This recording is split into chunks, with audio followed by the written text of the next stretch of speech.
Chapter 5. Jesus heals a lame man. Afterward, Jesus returned to Jerusalem for one of the Jewish holy days. Inside the city, near the sheep gate, was the pool of Bethesda with 5 covered porches. Crowds of sick people, blind, lame, or paralyzed, lay on the porches. One of the men lying there had been sick for 38 years. When Jesus saw him and knew that he had been ill for a long time, he asked him, "Would you like to get well?" "I can't, sir," the sick man said, "for I have no one to put me into the pool when the water bubbles up. Someone else always gets there ahead of me." Jesus told him, "Stand up, pick up your mat, and walk." Instantly the man was healed. He rolled up his sleeping mat and began walking. But this miracle happened on the Sabbath. So the Jewish leaders objected. They said to the man who was cured, "You can't work on the Sabbath. The law doesn't allow you to carry your sleeping mat." But he replied, "The man who healed me told me, 'Pick up your mat and walk.'" "Who said such a thing as that?" they demanded. The man didn't know, for Jesus had disappeared into the crowd. But afterward, Jesus found him in the temple and told him, "Now you are well, so stop sinning, or something even worse may happen to you."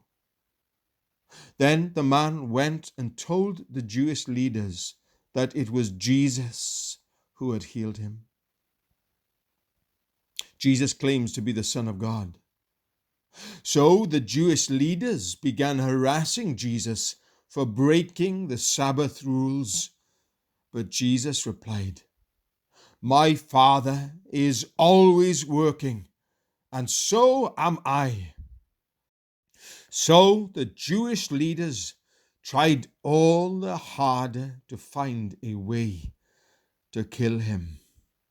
For he not only broke the Sabbath, he called God his Father, thereby making himself equal with God.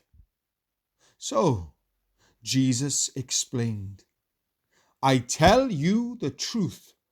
The Son can do nothing by himself. He does only what he sees the Father doing. Whatever the Father does, the Son also does. For the Father loves the Son and shows him everything he is doing. In fact, the Father will show him how to do even greater works than healing this man. Then you will be truly astonished. For just as the Father gives life to those he raises from the dead, so the Son gives life to anyone he wants. In addition, the Father judges no one.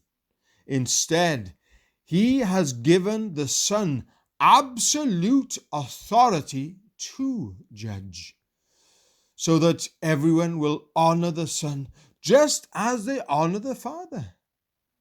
Anyone who does not honor the Son is certainly not honoring the Father who sent him. I tell you the truth. Those who listen to my message and believe in God who sent me have eternal life. They will never be condemned for their sins, but they have already passed from death into life. And I assure you that the time is coming, indeed it's here now, when the dead will hear my voice, the voice of the Son of God, and those who listen will live.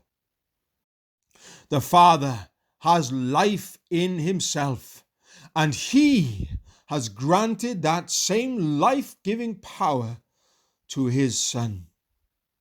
and he has given him authority to judge everyone, because he is the Son of Man.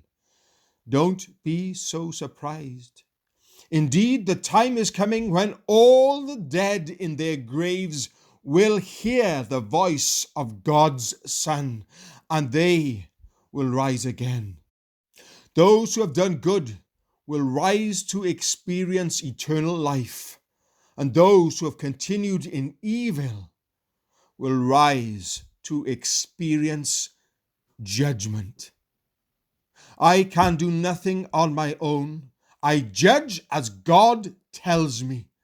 Therefore, my judgment is just, because I carry out the will of the one who sent me, not my own will.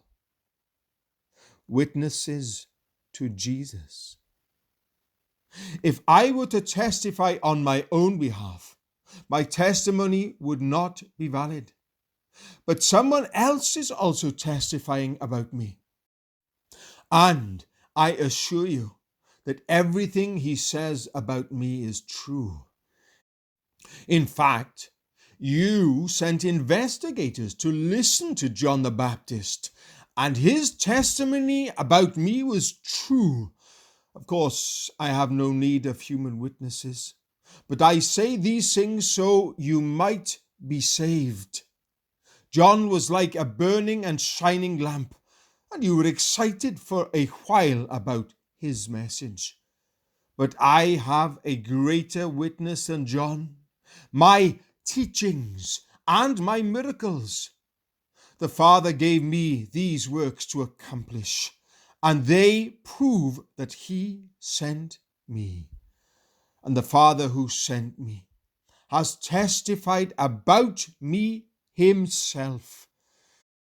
You have never heard his voice or seen him face to face, and you do not have his message in your hearts, because you do not believe in me, the one he sent to you.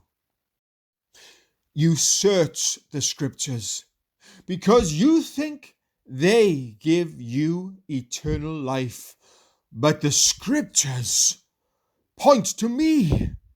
Yet you refuse to come to me and receive this life.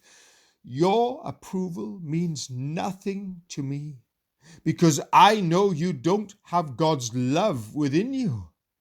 For I have come to you in my Father's name, and you have rejected me. Yet if others come in their own name, you gladly welcome them. No wonder you can't believe, for you gladly honor each other, but you don't care about the honor that comes from the one who alone is God.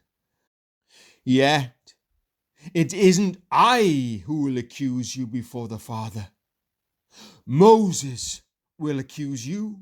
Yes, Moses, in whom you put your hopes. If you really believed Moses, you would believe me, because he wrote about me. But since you don't believe what he wrote, how will you believe what I say?